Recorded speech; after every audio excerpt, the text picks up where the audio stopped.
பாஜக மற்றும் காங்கிரஸ் ஆகிய தேசிய கட்சிகளுடன் கூட்டணி வைப்பது குறித்து இப்போது எதுவும் சொல்ல முடியாது என்றும் அதற்கான காலம் இன்னும் உள்ளது என்றும் அமமுக பொதுச் செயலாளர் டிடிவி தினகரன் தெரிவித்துள்ளார்.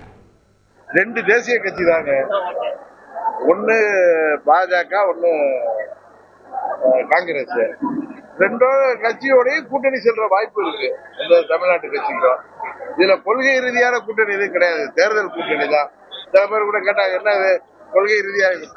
ஒரே கொள்கை இருந்தாலும் ஒரே கட்சியா இல்லாம இந்தியாவின் பிரதமரை தீர்மானிக்கக்கூடிய கூட்டணியில அம்மா மக்கள் முன்னேற்ற கழகம் இடம்பெறும். அவ்வளவுதான் நான் சொல்ல முடியும்.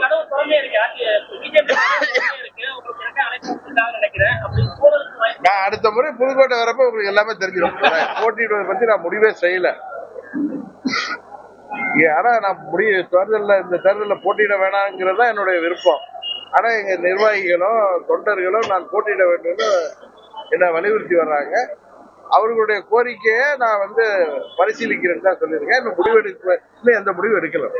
அதான் உண்மை. செய்திகளை உடனுக்குடன் தெரிந்து கொள்ள உடனே சப்ஸ்கிரைப் பண்ணுங்க.